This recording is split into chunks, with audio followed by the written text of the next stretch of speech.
Hello guys, today I will explain every sea. I will try to avoid about story-related content. So smash that subscribe button and let's dive in. Let's start off with the Bronze Sea. The Bronze Sea is the first sea. You spawn in this sea is based on Roman mythology. Most characters Iris, Naviro are from the Bronze Sea.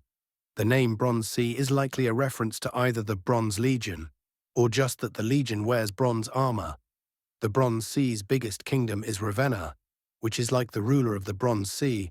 There were multiple kingdoms, but Ravenna has destroyed them.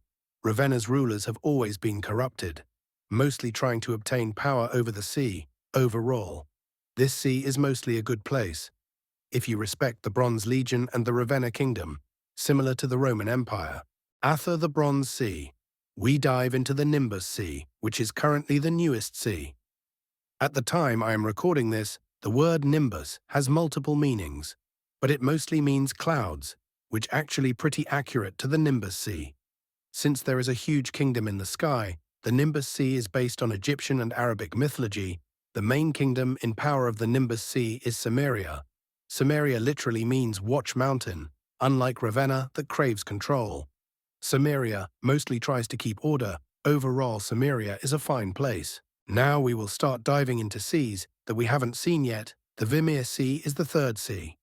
And while we don't know much about it, we can speculate. Vimeir refer to Vimeir, which is the largest river in the world. Vimeir Sea is based on Norse mythology. The main kingdom in power of the Vimeir Sea is Jotunheim, which is in Norse mythology.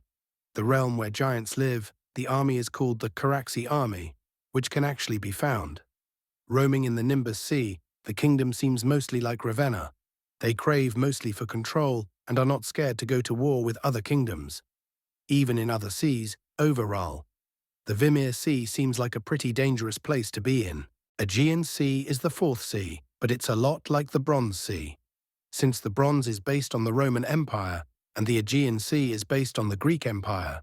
Speaking of the Greek Empire, the sea is based on Greek mythology. Aegean refers to the real-life sea that resides between Greece and Turkey.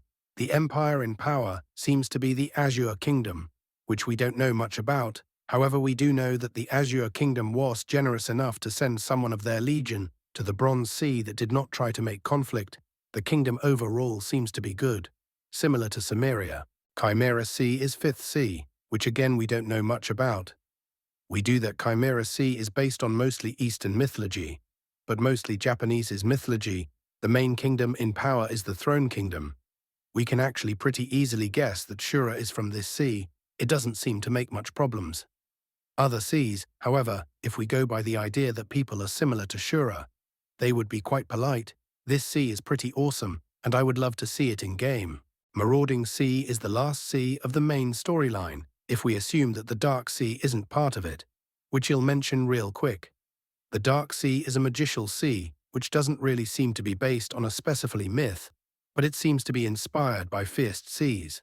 Like the Drake Passage, now back to the Marauding Sea, we can mostly assume that it's based on Celtic mythology. The sea is the least navy influence, or basically it's tierized by pirates and criminals. Very likely the main kingdom is Frosthelm, which is also the richest kingdom in the entire war. Seas and likely the strongest kingdom. We don't nearly know enough to say what they want to do. However, I can imagine that the story would be peak. And yeah, I would not recommend going there. In the future, I'll make likely a longer explanation of all the seas. But that's it for now. I hope you guys liked my video. Until next time.